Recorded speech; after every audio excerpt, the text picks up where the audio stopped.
Hello everyone, welcome back to another video where today we're going to be doing a quick review for the first part of Doom. This is the 60th anniversary multimedia project thing. It's kind of the second iteration of Time Lord Victorious, if anyone remembers that, but it's a more simplified story in which an assassin is on their way to find the Doctor. Obviously, the last thing we had of this was the reveal trailer, which had its issues, I think it's safe to say. However, the first part of the story has been released for free on the Doctor Who website. You can read it on there now. I'm just going to be giving a summary of what happens as well as my overall thoughts towards it. But before we get into it, if you could do me a teeny tiny little favour and click that subscribe button, it'd be very much appreciated. We're almost at 20,300 subscribers. Any support would be greatly appreciated. We're trying to overtake Big Finish, and I think we could get there one day. But with that said, let's get into the video. So the story is essentially an assassin called Doom is sent to take someone out in somewhere called New Venice, which is essentially like a party planet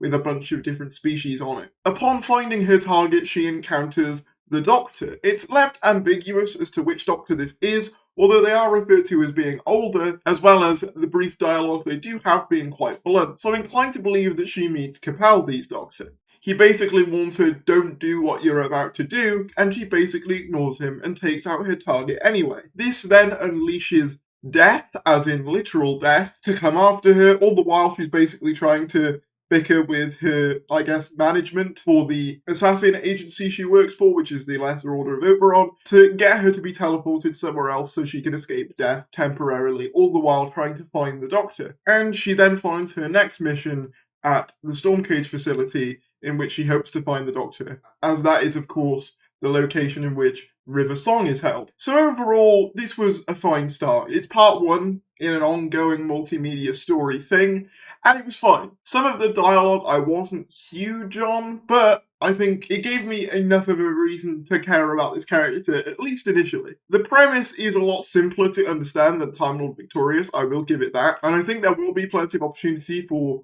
plenty of Doctor Who references and stuff to do with the show's 60th anniversary during this story, which was kind of a complaint people had with the reveal trailer was, this doesn't really look like a 60th anniversary project. And I think when we actually, get into the story, that element of it will become more apparent. Obviously, I'm not sure whether I'll cover every part of this. If you guys want me to, let me know. Apparently the next part will be in Doctor Who magazine, which I get anyway, so I'll probably cover that. I kind of found it funny in a way how much this kind of related to Torchwood to me. Not only does Doom have a vortex manipulator, but also the sort of interpretation of death that they go for very much reminded me of the version of death that we see in Torchwood. It's described as a sort of shadowy black figure, which is pretty much exactly what Owen fights in Torchwood. I will say I was somewhat surprised that they did just drop it for free, the first part. However, I'm not complaining because it at least gives me a chance to try out the story for you guys and let you know if it's worth getting into.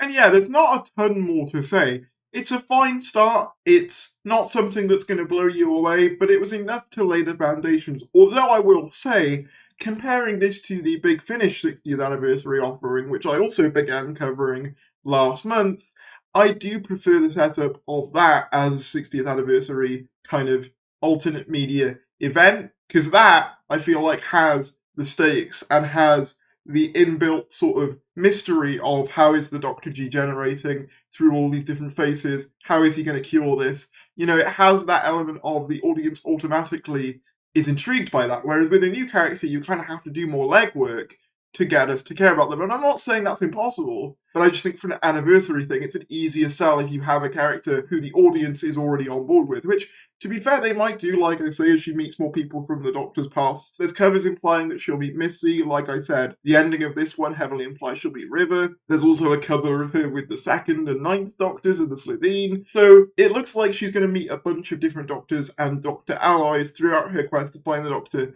in these 24 hours. I will be curious, though, as to if she finds the Doctor at multiple of these hours, as is her stated goal. What will her goal be once she's found a Doctor? Does she need to find the specific one she ran into at the start of this, which is implied to be 12? Or will any Doctor do? I'm not sure. Will any Doctor be able to help her, or does it need to be a specific one? Maybe 14, if that's how it culminates and maybe ties into the anniversary, because I think Russell did say that it ties into the 60th in a small way, so maybe this will be kind of 14's next adventure following the comic adventure, Liberation of the Daleks, perhaps, because that will also presumably culminate around the time that this does. But yeah, let me know in the comments below what you think about the first part of Doom. Did you read it? If you didn't, has this maybe convinced you to give the rest of it a look? I might cover the rest of this. It depends on how much you guys want to hear what this stuff is about and my thoughts on it. I don't have anything too deep to say other than it was a fine start. However, like I say, it didn't blow me away completely. However, it's still early days. This is the free first part, so, you know, maybe with the audios, the comic and the magazine, it might get a bit more elaborate. I'm hoping that's the case. But yeah, let me know in the comments below what you think. Be sure to like the video if you enjoyed, subscribe if you're new, and I'll see you later.